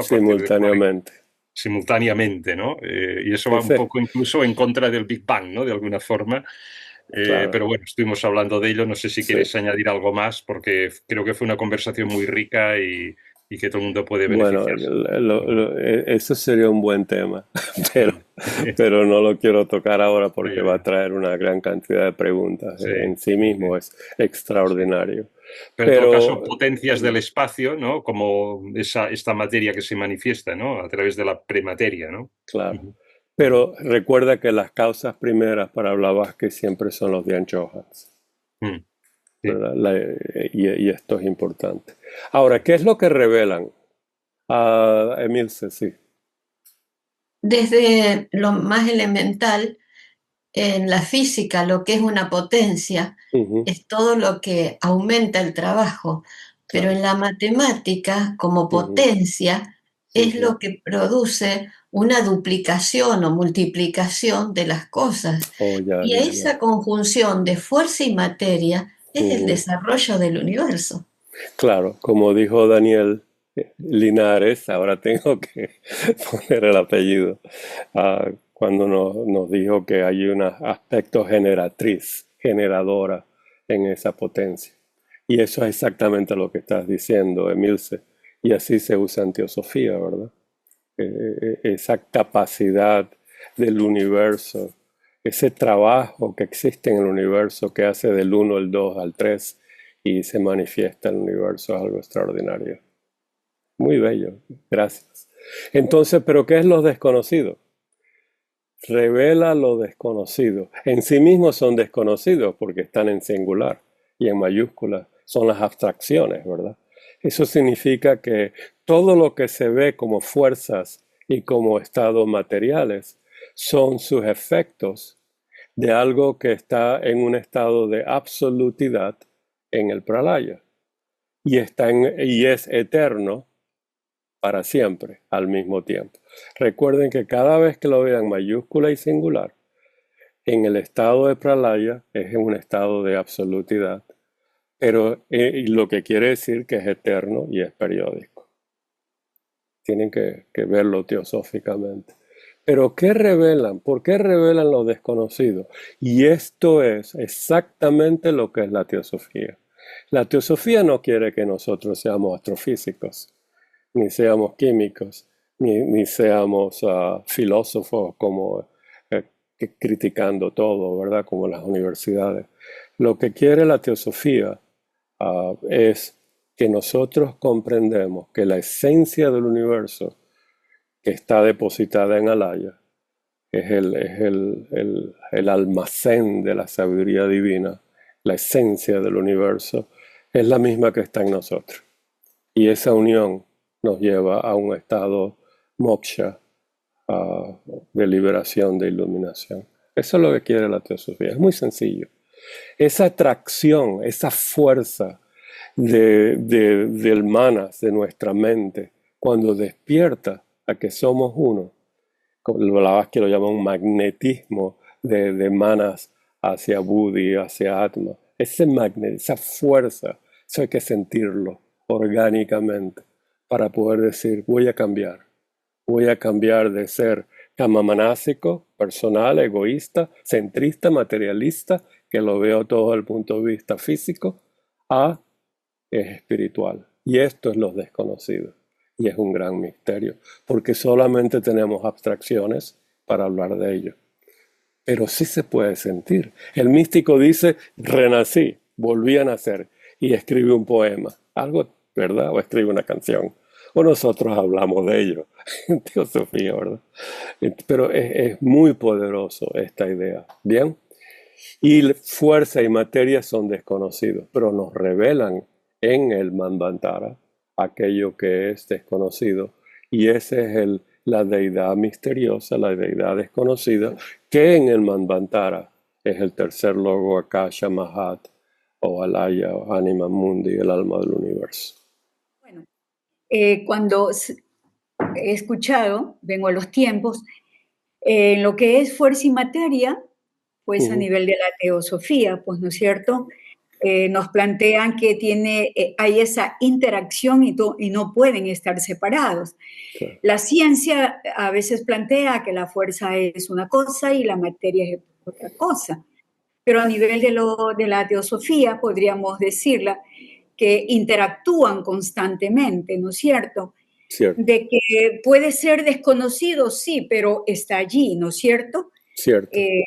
Puede que exista una polaridad, también puede existir una polaridad, Sí. donde la fuerza es la energía espiritual y la materia es pues esa manifestación física de esa energía espiritual, desde el punto de vista lo que es fuerza y materia, ¿no? Martín, Muy bien gracias. dicho. Muy bien dicho, Fátima, bellísimo.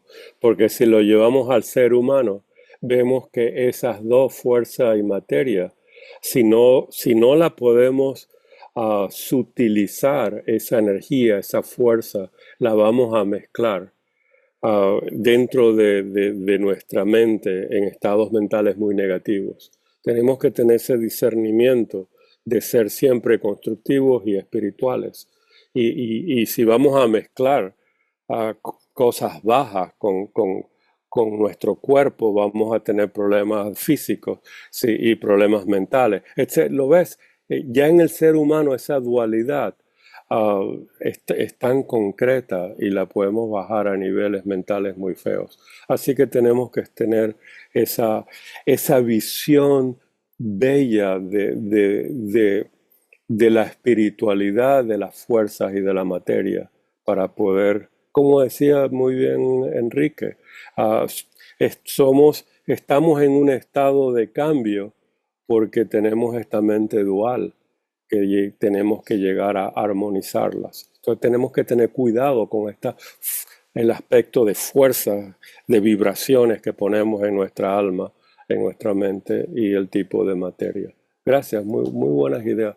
Que la fuerza y la materia no tendrían que ser una sola, porque pienso que la fuerza, el gran aliento que hace la ideación cósmica es una fuerza, es una fuente, como dice allá abajo.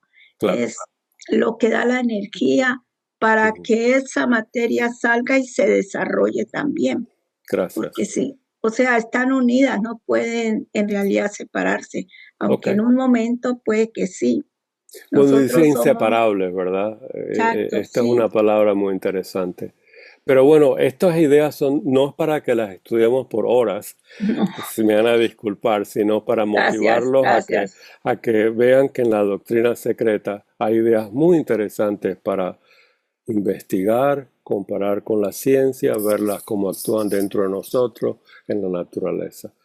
Sí, para mí esto me hizo acordar al grito lejano, porque esa fuerza del grito lejano en la tranquilidad y en el silencio de nuestra alma en una meditación es lo que nos resuena o nos da ese impulso para transformarnos. Claro. Eso me parece muy importante el hecho de la meditación, porque es la meditación con la contemplación, con esa comunicación con lo que es. Gracias. Yo no sé lo que es, pero es con eso. Es lo desconocido. Gracias. Gracias. Vamos a continuar con la siguiente. Por centro, esta es una palabra que se usa muy a menudo en teosofía, se entiende un centro de energía o foco cósmico. Cuando el llamado la creación o formación de un planeta se lleva a cabo, estamos viendo cómo Blavatsky usa la palabra fuerza, recuerden, se lleva a cabo cuando la llamada o el llamado la creación o formación de un planeta se lleva a cabo por esa fuerza que se designa por la vida de los ocultistas. Fíjense que ahora fuerza, ella lo compara o le designa también la palabra vida. Y por la energía de la ciencia, y la pone en comillas, muy interesante, ¿verdad? Entonces, el proceso tiene lugar, y esto es lo más bello de la teosofía, de dentro hacia afuera. Mírenlo bien, de dentro hacia afuera. Considerando que todos los átomos contienen en sí mismo la energía creadora del aliento divino. ¡Qué belleza! La energía creadora. Estas son ideas, ¿verdad? Para motivar el alma que estudia teosofía. Después, lo que dice en este momento. El gran aliento, también es muy importante en la teosofía, la primera proposición fundamental, toma el carácter de ideación precósmica. La ideación precósmica es el plan del universo, el modelo del universo. Él, el gran aliento, es la fuente y origen de la fuerza. Entonces, ¿cuál es ese gran aliento? Es ese movimiento eterno y periódico. Esa pulsación eterna y periódica en el universo. Ese es el corazón del universo, que si lo podemos contemplar, sentir, comprender, que sea nuestro amigo, y de toda conciencia individual, provee de inteligencia directora, miren bien estas palabras, el vasto plan de la evolución cósmica. Esta es otra línea muy bella que a mí me ha servido mucho. Fuente y origen de la fuerza, ese gran aliento, ese movimiento, esa pulsación en estado de absolutidad del universo, del estado de pralaya del universo. Las últimas tres, fíjense cómo usa aquí ahora la fuerza de una manera diferente. Esta es la estancia A4.3 de Cosmogénesis. Del resplandor de la luz, fíjense bien, del resplandor de la luz, el rayo de la eterna oscuridad, porque estábamos en pralaya, esta es la estancia 4, ¿verdad? Surgen en el espacio las energías redespertadas. Estos son los dianchos así llamados. Ahora viene una relación visual y numérica. El 1 del huevo, el 6 y el 5. Después el 3, el 1, el 4, el 1, 5 y doble 7. La suma total. Y de estas vienen los primeros 7. Estos son los nombres de los primeros 7. Y la fuerza del hombre divino, la suma total. Fíjense que la suma total de los primeros 7, que es la totalidad del universo en estos momentos, el tercer logos, el 7 es lo que viene después de Oeahu el joven, el Avalokiteshvara, el Ishvara, etc. Lo llama la fuerza del hombre divino, que es el Adán Kadmon. Es el arquetipo, la abstracción del ser humano, es la fuerza con el cual el universo, la misma esencia, la misma potencia del universo que está evolucionando, formándose. Fíjense bien, la totalidad, la suma totalidad de todo lo que existe en ese momento, en el primer momento del universo, es el ser humano. La fuerza en ese ser humano va a ser ¿qué? Va a ser la inteligencia directora del vasto plan de la evolución cósmica, inclusive del ser humano y de todo lo que vive. Es algo extraordinario. Piensen bien esta Sloka 3, investiguenla y van a ver algo extraordinario. Sigue describiendo la fuerza de Blavatsky en otras palabras. En la página 88 dice lo siguiente. El significado literal de la palabra Oeahu, que es el primer logos, el tercer logos, la raíz de todo, el hijo de esa raíz, etcétera, etcétera. El universo oscuro, el universo ahora radiante, el hijo radiante del oscuro. Es entre los ocultistas orientales del norte un viento circular, un torbellino, que sabemos que es la descripción de Fohat. Pero en este caso es un término que expresa el incesante y eterno movimiento cósmico. Estamos hablando del tercer logos, del gran dragón de la sabiduría, aquel que sus 7 alientos son los 7 primordiales, cuyos alientos son los lipikas, cuyo movimiento es el Fohat, o más bien la fuerza que lo mueve. Ven cómo viene la fuerza que mueve ese incesante y eterno movimiento, la fuerza que mueve ese viento circular o Fohat. Entonces continúa. Fuerza que se acepta tácitamente como la deidad. Eso lo llama la doctrina secreta el Su.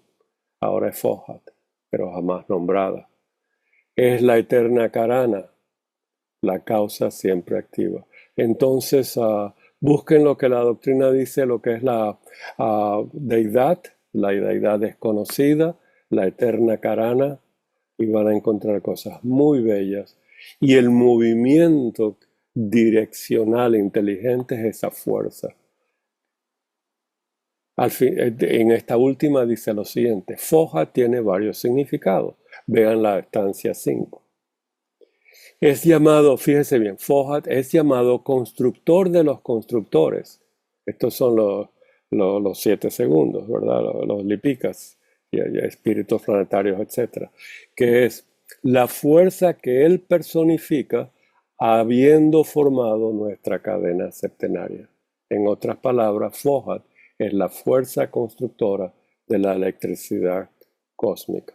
Cuidado que para Blavatsky que electricidad cósmica no es nuestra electricidad, que es lo más bajo de esto, de los que nos pegamos un correntazo y saltamos. Y esos son los pocos momentos que vemos a Dios. Pero sin embargo, cuando Blavatsky habla de la electricidad cósmica, se refiere a la fuerza constructora que se llama Fohat y la llama electricidad cósmica. Recuerden, el problema es vocabulario. No tenemos vocabulario.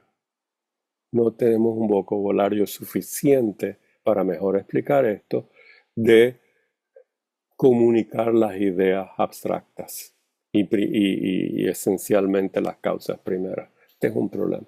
Bueno, estos son 6. Por favor, busquen más y más. Hay muchísimas, hay cientos de ideas sobre la fuerza. Fíjense cómo la usa Blavatsky y vamos a la doctrina. Bien, quedamos aquí.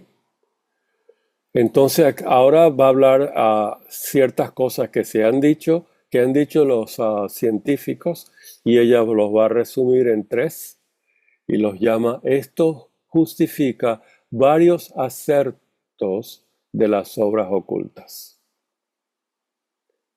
Y tiene 3. Primero, que ni las estrellas ni el sol puede decirse que estén constituidos de los elementos terrestres familiares a la química, aunque se hallan presentes en las vestiduras externas del sol. Fíjense bien, está diciendo se hallan presentes en la vestidura, en el cuerpo físico externo del sol, pero no lo constituyen. Recuerden que Blavatsky continuamente nos habla de un sol espiritual. El sol es septenario, así como el ser humano.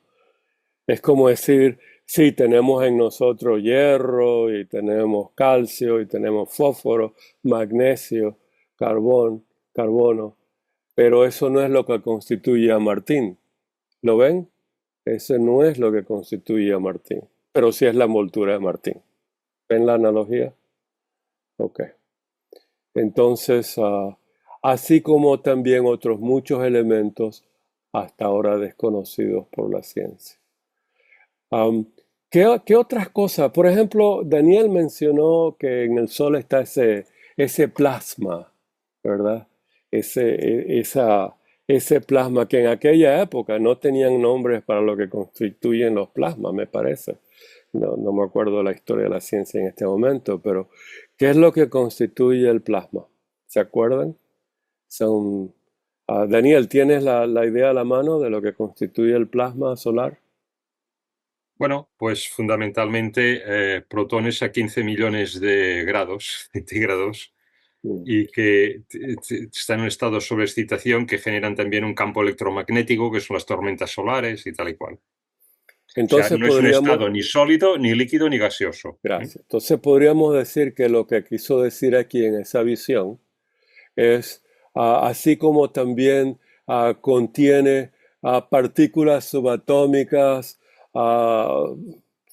y otras cosas, ¿verdad? Rayos alfa y qué sé yo, todo ese flujo electromagnético de los vientos solares que salen del Sol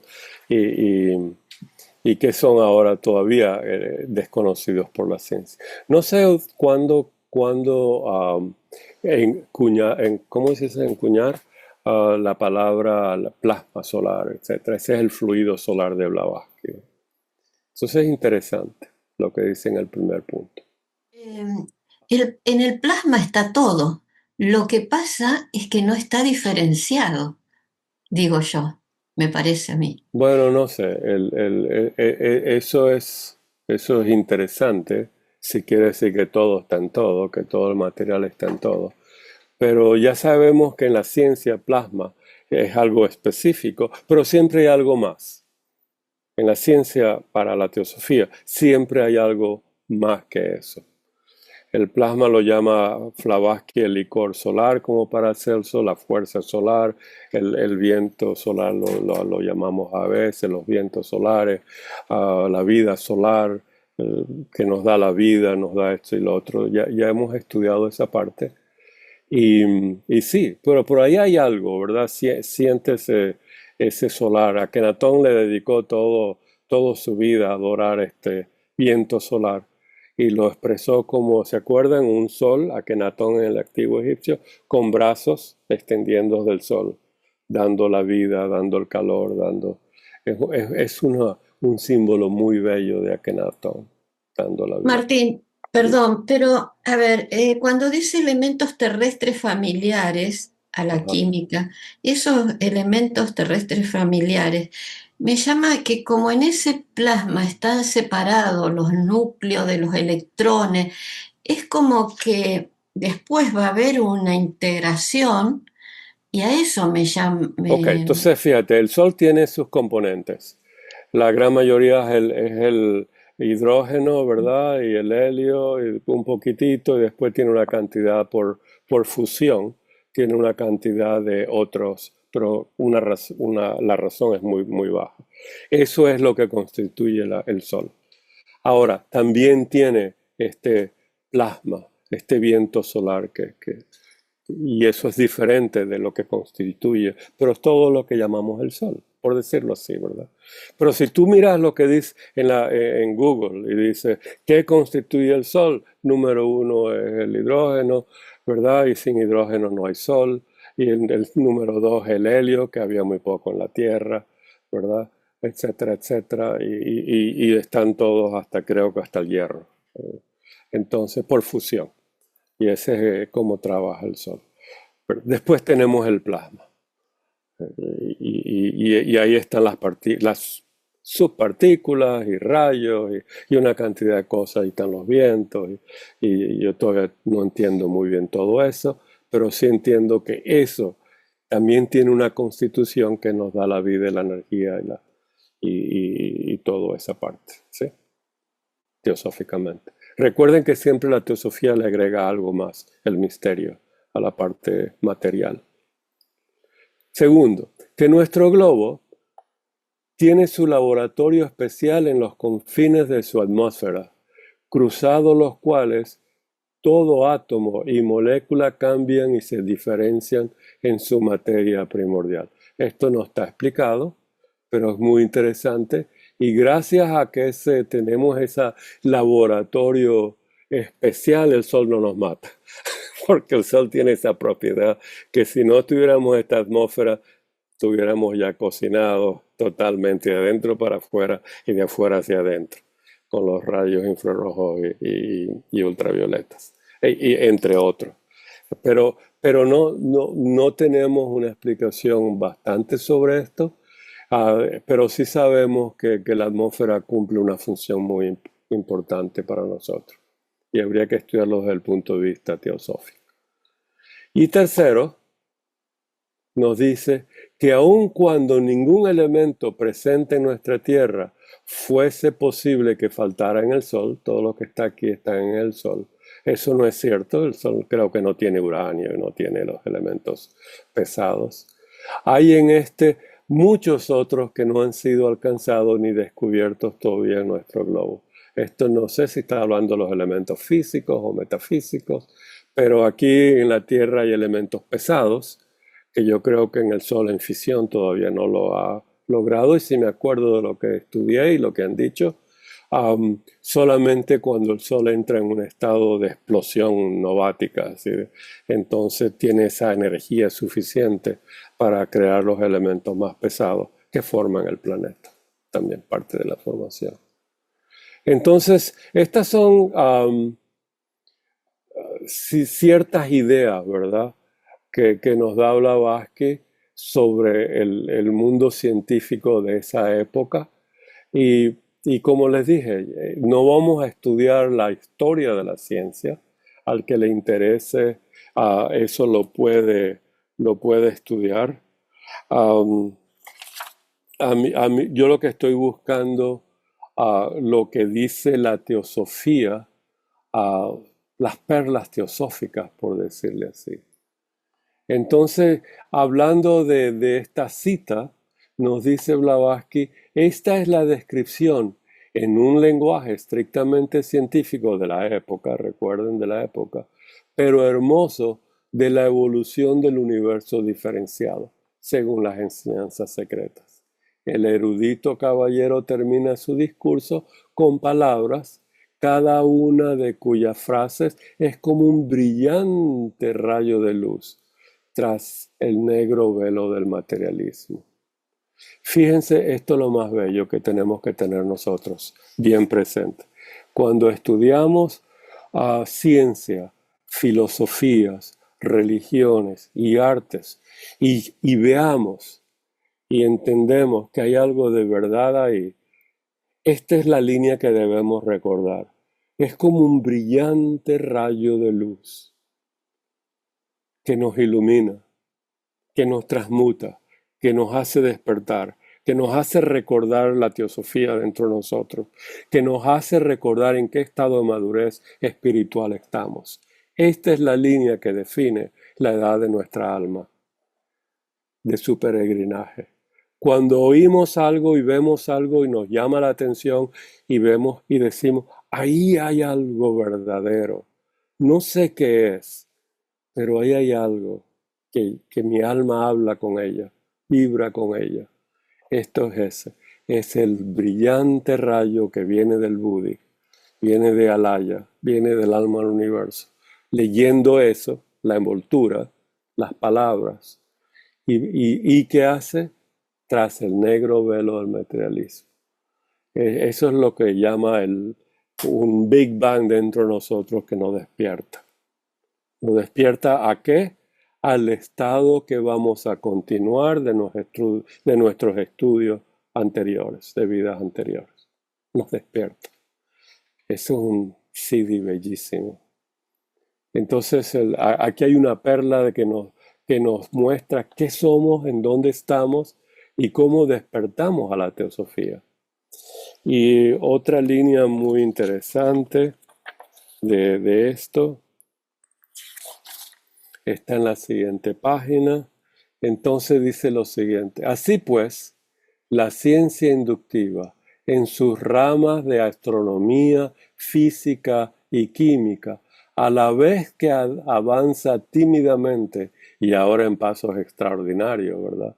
Con la relatividad, la física cuántica, etcétera, etcétera, hacia la conquista de los secretos de la naturaleza, en sus últimos efectos sobre nuestro plano terrestre, retrocede a las ideas de Anaxágoras, Caldeas, etc.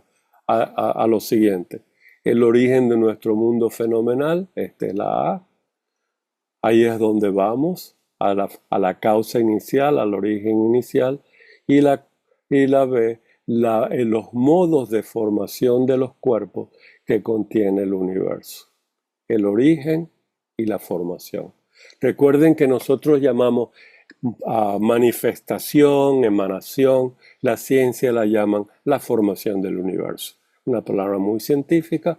A los científicos no les gusta emanación, no les gusta manifestación, pero les gusta la palabra formación, que ella Blavatsky ya la incorporó, ¿verdad? A los modos de formación de los cuerpos que componen el universo. Fíjense bien, el origen y la formación de los cuerpos que componen el universo. ¿Cuál es la importancia para nosotros? En el origen del mundo fenomenal hay algo muy importante en la teosofía, y no se les olvide, es la mónada.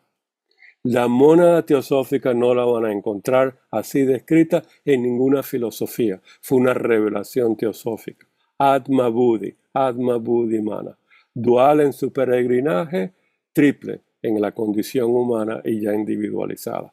La mónada humana es lo que es una enseñanza teosófica única, aunque sí como palabra la usaron los pitagóricos y en Europa todo un movimiento monádico, etcétera, etcétera, una filosofía monádica, pero la idea de 1, mónada, 2, Atma Buddhi, el peregrino, 3, individualizada con manas, desde el animal superior en adelante, eso es teosofía y una revelación extraordinaria.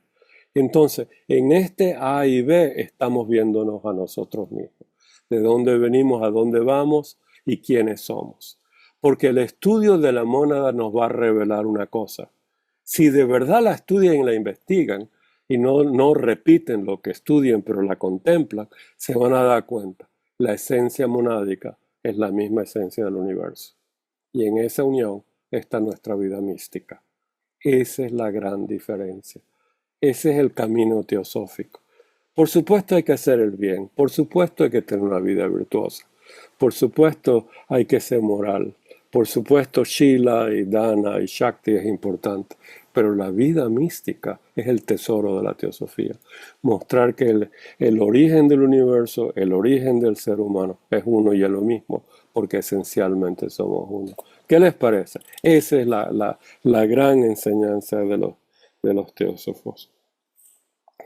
Me gustaría terminar el estudio de esto, que hay mucha repetición, recuerden. Nos dice que no hay duda que la filosofía oculta podría aprender mucho de la ciencia exacta, moderna. Pero, recuerden, la teosofía no pretende que todos seamos astrofísicos, ni cosmologistas, ni químicos, ni físicos, ni biólogos. Lo que pretende es que veamos nuestro mundo místico. La unión del ser humano, de nuestra alma divina con el alma universal. Eso es la significación mística que querían, que ella dice que los alquimistas, trascendentalistas, en el pasado la tenían, ¿verdad? Y la palabra vibración es muy, muy importante, ya hemos hablado mucho de eso.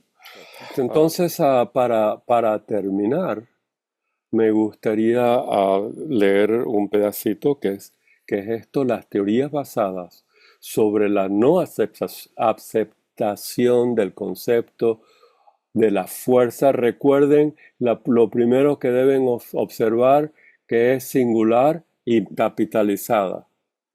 Singular y capitalizada. ¿Qué significa eso? Nomeno, abstracción o en su estado de reposo, absolutidad. ¿Estamos? Algo primordial, primera. Esta es una enseñanza que si no la tienen van a estar confundidos en la teosofía para siempre, porque todo lo demás sale de esto. El uno y la multiplicidad de las cosas sale de esta unidad, etc. Y de ahí sale todo, y esto es lo que nos está diciendo en este párrafo. Léanlo. Y entonces dice, las fuerzas físicas tendrían que admitir virtualmente otras fuerzas inteligentes. Y esto conduciría a la ciencia muy lejos. En otras palabras, si ya tienen fuerzas, tienen que haber fuerzas inteligentes y tiene que haber la fuerza. ¿Ven? Fuerzas inteligentes, la fuerza. En el ser humano tenemos fuerzas caóticas porque somos duales. Tenemos fuerzas que podemos usarlas para el bien y fuerzas para vicios y negativos y causar daño. Hay que tener presente que el ser humano es dual. Y somos duales en ese aspecto. Entonces, para terminar, fíjense bien. Me estoy apresurando para terminar esto. Tenemos medio siglo ya en esto.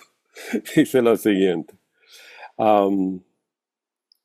De aquí que, aparte de un éter hipotético del espacio y de los cuerpos groseros físicos, todo el espacio sideral desconocido, sea para los materialistas un vacío sin límite en la naturaleza, sin inteligencia, inútil, así como lo ven los científicos materialistas. O sea, no todos los científicos lo ven así, los científicos materialistas lo ven como un vacío, sin límites en la naturaleza, no hay inteligente y está ahí, hay espacio vacío. Pero ¿qué ve la teosofía en vez de un espacio, de un vacío. Recuerden que la teosofía, como dice la naturaleza, aborrece el vacío. ¿Qué significa ahí? Que el teósofo estudió, entiende y quiere contemplar que todo el universo es el espacio del llamado Akasha, Mahat, tercer logos, el alma del universo. No es un vacío, es la fuente de la sabiduría divina, Adi Buddha, en misticismo tibetano. Anima mundi. Si no tenemos esa visión, no tenemos teosofía.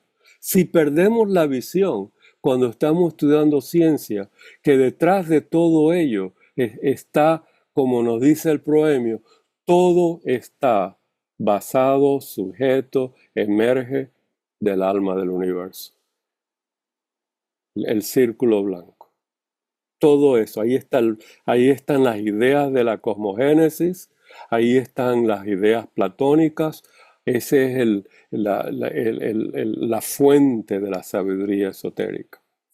Eso es teosofía. Todo lo demás es el estudio del universo, que es muy bello, y del ser humano, que es muy bello. Entonces, ahí terminamos. Y ahora la cuestión que sigue es, ¿qué es esta sustancia cósmica? ¿Qué es esta Mula Prakriti?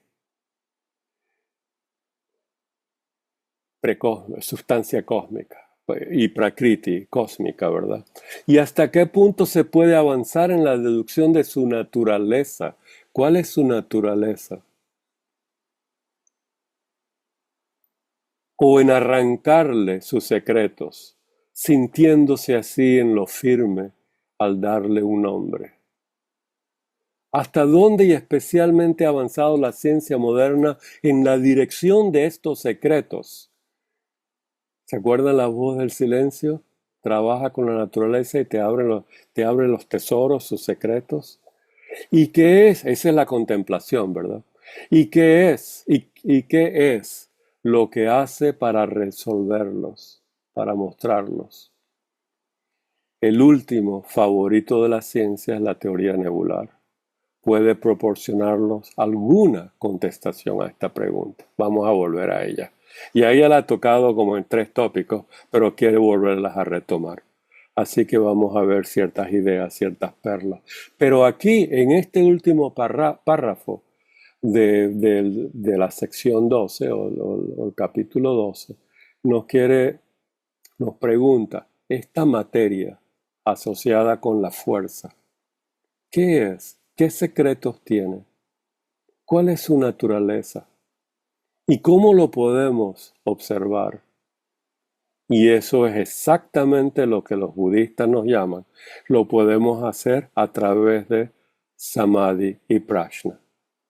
Samadhi y Prajna son las 2 herramientas del místico budista que les permite acercarse a estos secretos. Y muchas gracias. Terminamos.